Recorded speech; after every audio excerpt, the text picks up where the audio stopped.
Okay, so this is meant to be a design thinking activity that is silly and collaborative. We used it in an English class before. Students were about to work on a big project. It was just fun. They were getting to work in their groups. So if you have people that you or students that you're working together to try to get them to work collaboratively, this can kind of be fun and you can practice design thinking.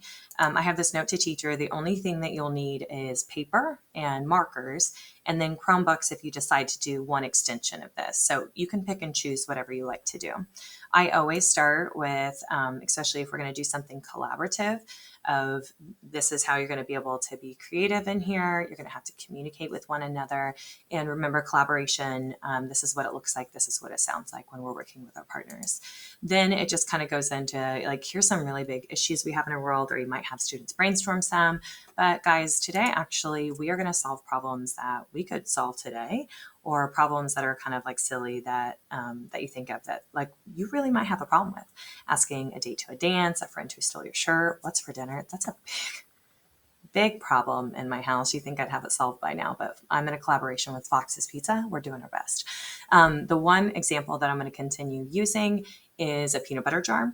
And so you can either pick the slide 5 or slide 6, delete one of the two, or you can have students like actually be a little bit more serious than silly and like, what is a problem that you have? I actually had students who did this one time, and their problem was they play pickup basketball in their driveway and the ball kept rolling into the street and it kept getting dangerous. They're like, no, last weekend, like we almost got murdered like 15 times by a car. I'm like, okay, that's a big problem. Like we got to solve that.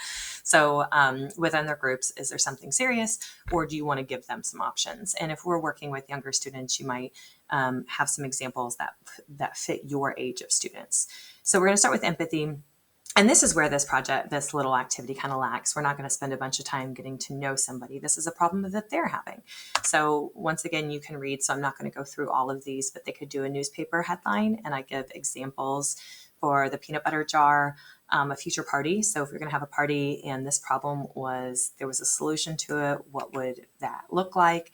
20, 10, 5 of like 20 words, 10 words, 5 words. And then my favorite is explain your problem to a pre-K student. So just so you know, by the time we get to empathy, students have already like, here is where they pick whatever problem they're moving forward with.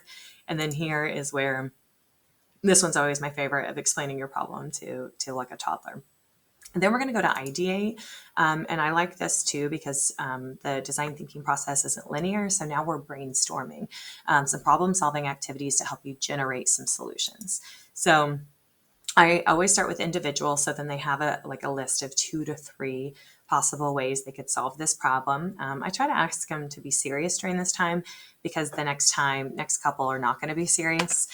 So worst idea, opening a peanut butter jar with C4 explosives. Terrible idea, but that is a solution that would open it.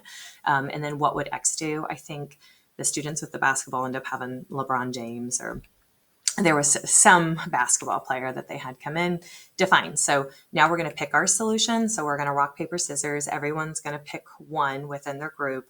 We're going to rock, paper, scissors, best 2 out of 3. Whoever wins, that's the solution we're going to move forward with. Once we move forward with that solution, this is, once again, you can use as many as you want to use or not use. They can do a future wheels. So if like Hulk smashing my peanut butter jar was the one that won, this is what's like, here's consequences. Here's going to be the results of that. Then we can prototype.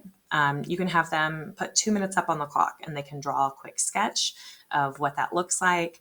Or we can get a little bit more in depth. You can pick between 20 or 21, and you could give students 10 minutes and allow them to go to the internet, find some pictures, put together a tagline, go to removebackground.com and put their pictures to where they can get a nice image that solves their problem. And then finally, our testing. I left this pretty open. You can have students come. You can just go around like, okay, over here, table A. You know, what was your problem? What was your solution? All right, next table. What was your problem? Like kind of yell it out. We could do a gallery walk where students have their Chromebooks up if they were the ones. If you had them do a prototype online, you could have them come up to the front board and they could slam. You could give them 2 minutes. All right, you got 2 minutes. You got to sell me. What's your problem? What's your solution? and why. Like, why is this the best possible solution? So it's silly, it's fun, it's a good collaborative activity going through the design thinking process kind of each step. Like I said, where we're weak is our empathy, but where we're strong are definitely in our 4Cs. Like I said, I could kind of see this being used before a big project, or just kind of maybe in transition before you're working, or maybe you're about to start do some contracts, or you're working in collaborative groups and you feel like there needs to be a little bit of bonding. Just an activity that you can use as many slides as you like or as you don't like.